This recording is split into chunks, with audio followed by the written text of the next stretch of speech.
আমাৰ সমাজলৈ আমাৰ এটা আহ্বান যে এইবাৰ আপোনালোকে বিবেক ভোট দিয়ক।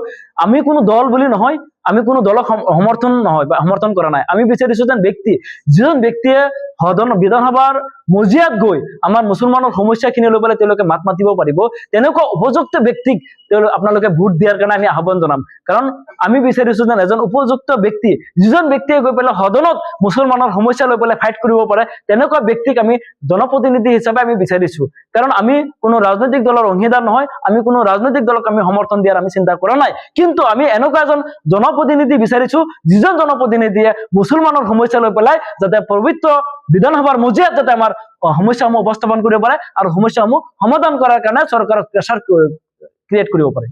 কি কি আছে, আমি কিছুমান দাবী ইতিমধ্যে মেনিফেষ্টো কমিটিক আমি দিছিলো, যেন আমাৰ মুছলমানৰ যিবিলাক সমস্যা আছে সেই সমস্যাসমূহ আপোনালোকৰ মেনিফেষ্টোত ৰাখিব লাগিব। গতিকে আমি অপেক্ষাত আছো আপোনালোকে আমাৰ সেই দাবীসমূহ মেনিফেষ্টোত ৰাখিছে নে নাই। যদি ৰাখা নাই তাৰ কিন্তু জবাব আপোনালোকে দিব লাগিব, আমাৰ স্থিতি স্পষ্ট। গতিকে এই যি মানে ৰাজনীতিক মানে বোকা চিটোৱা ৰাজনীতি যি আৰম্ভ কৰিছে, মানে আপোনালোকে মানে কি আমাক ট্ৰাম্প কাৰ্ড হিচাপে ব্যৱহাৰ কৰি অকল নিৰ্বাচনৰ সময়তহে আপোনালোকক দেখা পোৱা যায়। গতিকে এই ক্ষেত্ৰত লাহিৰঘাট সমষ্টিৰ যি ডেভেলপমেণ্টৰ নমুনা আপোনালোকে নিশ্চয় গম পাব যে ইয়াত উন্নয়ন কিন্তু স্থবিৰ হৈ আছে। ইয়াত কোনো ধৰণৰ উন্নয়ন হোৱা নাই। ৰাস্তা ঘাটৰ পৰা আৰম্ভ কৰি আজি চৰকাৰী যিমান আঁচনি আছে সব কিন্তু ফুফলৰ স্বৰূপ। আজি আমি জানিব পাৰিছো বিগত 5 বছৰত যিজন বিধায়ক আছিলে সেই বিধায়কে কিন্তু কমিশন ৰাজ মানে এটা চলাইছিল এই সমষ্টিত। কমিশন পালেহে তেখেতে ফাইলত চহী কৰে বুলি বিভিন্ন সময়ত অভিযোগ উত্থাপন আহিছিলে, বা বিভিন্ন সময়ত দেখা গৈছিলে যেন তেওঁলোকৰ মানে পাৰ্টিত্ব কেন্দ্ৰিক যিবিলাক সংঘাত আমি দেখা পাওঁ।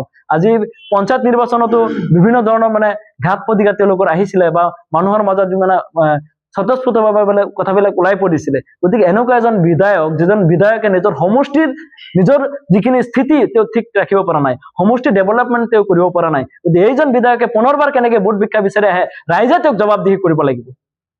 ৰাইজে জবাবদিহি কৰিব লাগে বুলি আমি মোচাই আহ্বান জনাইছো। লগতে বিভিন্ন দল সংগঠনে আমি আহ্বান জনাইছো, এইবাৰ কিন্তু তেওঁ সাজু থাকিব লাগিব।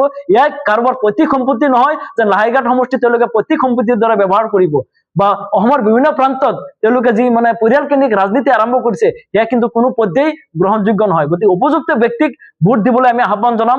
আমি বিচাৰিম ইয়াত কোনো দলৰ কথা নাহে, যিগৰাকী ব্যক্তিয়ে সদনত মুছলমানৰ সমস্যা লৈ পেলাই মাত মাতিব পাৰিব তেনেকুৱা ব্যক্তিক আমি পূৰ্ণ মানে সহযোগিতা কৰিম। কাৰণ মুছলিম ছাত্ৰ সন্থাই আমি বিশ্বাসী, কাৰণ আমাক লৈ পেলাই সকলোৱে ৰাজনীতিয়ে কৰিছে, কোনো দলে আমাক কিন্তু আমাৰ সমস্যা সমাধান কৰাৰ চেষ্টা কৰা নাই। এইবাৰ কিন্তু আমি ৰাজনৈতিক সিদ্ধান্ত ল'বলৈ বাধ্য, কাৰণ এই জনগোষ্ঠীৰ যদি উন্নয়ন নহয় আমি কোনো পৰ্যায়ে আমি মানে বহি নাথাকো। কাৰণ বিগত দিনত আমি দেখা পাইছো, আমি যিমানে আমাক মানে ভোট বেংক হিচাপে ব্যৱহাৰ কৰিছে, আমি যেতিয়াই মানে সংখ্যালঘু বা মুছলিম অধ্যুষিত অঞ্চলৰ পৰা আজি আমি যিমান মন্ত্ৰী বিধায়ক পঠাইছিলো, তেওঁলোকে কি কৰিছিলে, তেওঁলোকে বিধানসভাত গৈ পেলাই তেওঁলোকে কি MLA হোষ্টেলত বহি তাছ খেলাত ব্যস্ত আছিলে, তেওঁলোকে আমাৰ সমস্যাসমূহ সমাধান কৰাত মানে চেষ্টা কৰা নাছিলে। গতিকে তেনেকুৱা প্ৰতিনিধি, জনপ্ৰতিনিধি আমাক নালাগে, যিবিলাকে মিছাৰ আশ্ৰয় লৈ মানে দিছপুৰত গৈ তেওঁলোকে MLA হোষ্টেলত বহি তাছ খেলিব আৰু সমষ্টি উন্নয়নৰ কথা পাহৰি যাব, সেই তেনেকুৱা ব্যক্তিক কিন্তু এইবাৰ আমি জবাব দিম। আমি তেওঁলোকক খেদি আমি সমষ্টিৰ পৰা পঠাম।